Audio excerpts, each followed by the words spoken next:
Hi, and welcome back to my channel.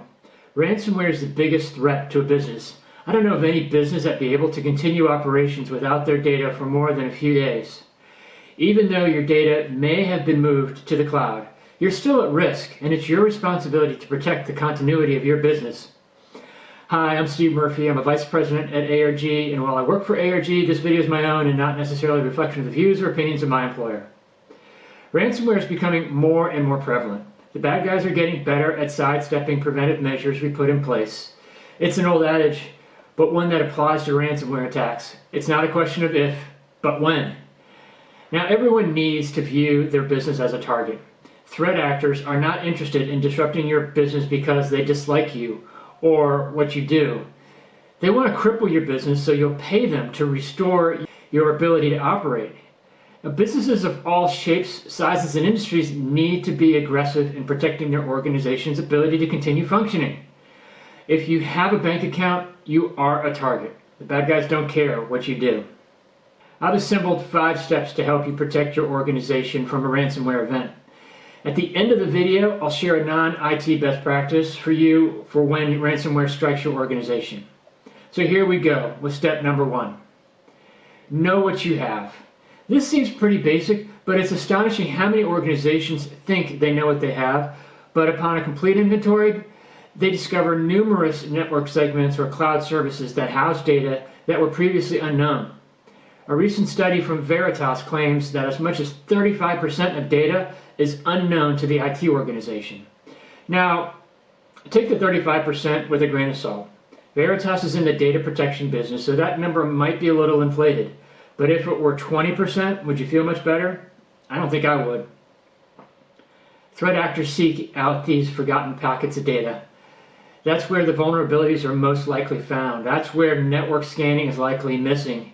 And that's where they can establish a foothold and start reconnaissance on the rest of your network.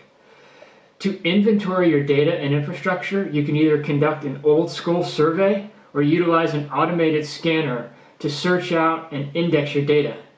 Automated approaches will give you the best results from a cataloging and mapping perspective, but it may not capture that 20 to 35% of unknown assets in the organization.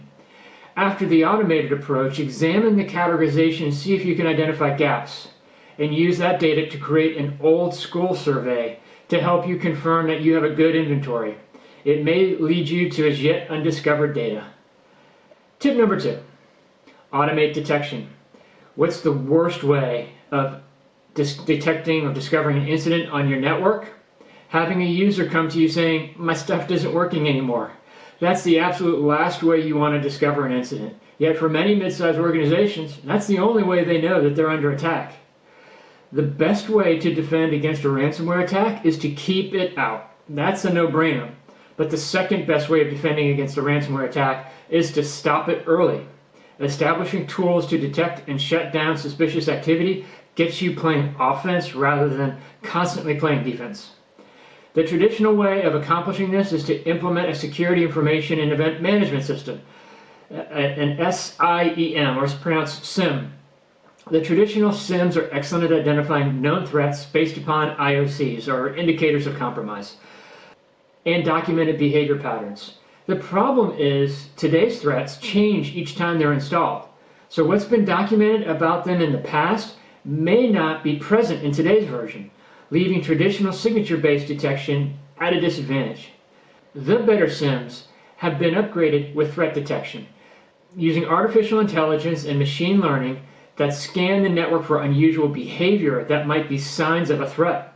Unless your organization is very large, I'm recommending using a managed security service provider, or MSSP, essentially a vendor to monitor all these services. It's very difficult to staff monitoring around the clock, and MSSPs are experts in finding and remediating threats because of the volume that they see. Now, these platforms are not 100% guaranteed to stop the bad guys, but they are an integral layer in your cybersecurity posture. So let's go down to step number 3, limit access. Ransomware is introduced and transmitted by hosts. If you can limit the visibility of a host to just the need-to-know services on your network, then you can limit potential damage of a ransomware attack.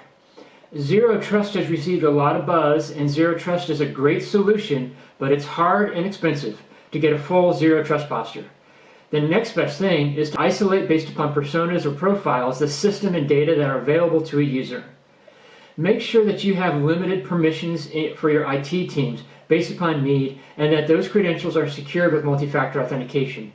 And never allow one account to have universal access to all systems. Check executive permissions. Executives seem to be the most overprivileged and most targeted in organizations, at least according to what I've seen. Step 4. Backup and backup again. I think every company I've met has a business continuity strategy involving offsite backups. That's great. This strategy used to be the best defense against ransomware. If you had a clean backup, you could restore your systems and ignore the ransomer. But the bad guys are smart. Once backup started eating into the ransom revenue, they started targeting backup systems. The backup is not much of a backup if it too is encrypted or deleted by the attacker. Today's backup strategies typically follow a 3-2-1 methodology. 3 versions of your backup using at least 2 different media, with one being off-site and air-gapped. This has been an effective strategy for the last several years. Now that ransomware attackers are actively targeting backups, a 3-2-1 plus 1 strategy is recommended. The plus 1 is where you have one of your copies in an immutable and indelible environment. Immutable and indelible backups can no longer be changed or deleted. They cannot be encrypted by any attacker. They come at a cost, but if your data needs to survive, immutable backups are a key component of your disaster avoidance strategy. Last step, step 5. Practice your disaster scenarios. I know, everyone is busy, and practicing recovery processes is one of the lower items on your priority list. But it's important to know that your team and your vendors know their roles. I suggest you try to make it entertaining. Start by grabbing everyone for a meeting, maybe make it a lunch, even if it's virtual, and have everyone walk through their roles and responsibilities. You can gamify it by awarding points to the most complete walkthroughs or most improved from one practice session to another. Maybe the winners get an early afternoon off or something. You want to increase the rigor and reduce the time to prepare for these drills as your team becomes more familiar with their responsibilities. Eventually, you'll want to get to a place where you can conduct a mock event and have your team go through actual steps in a fenced-off environment, if that's at all possible. So these 5 areas of focus will provide you and your organization the best chance of surviving and recovering from a cyber event. I also suggest that you keep these 5 areas top of mind so you can recite your preparedness strategy quickly when asked. Nothing compromises confidence when a fumbled answer to a question like, well, what are we doing to protect our company from ransomware, from your CEO? Okay, so those are the 5 steps and a little encouragement to keep it top of mind. Now here's the bonus non-IT recommendation. When ransomware strikes, have someone, not you because you're going to be really busy doing other things, but have someone in your organization call your attorney first before contacting the ransomer or before making any external moves. Now, if you have cyber insurance, call the cyber insurance company. They will refer you to a lawyer who is experienced in ransomware. But ransomware has several dangerous legal and regulatory implications. We don't want to make the incident worse by going through it without legal counsel. So that's it. If you have any questions or would like to learn more about vendors and solutions around these steps, feel free to contact me. My email address is in the description of this video. If you got some value from this video, I'd appreciate a like by hitting that thumbs up button below. And to return to my channel in the future, the easiest way to do that is to hit the subscribe button.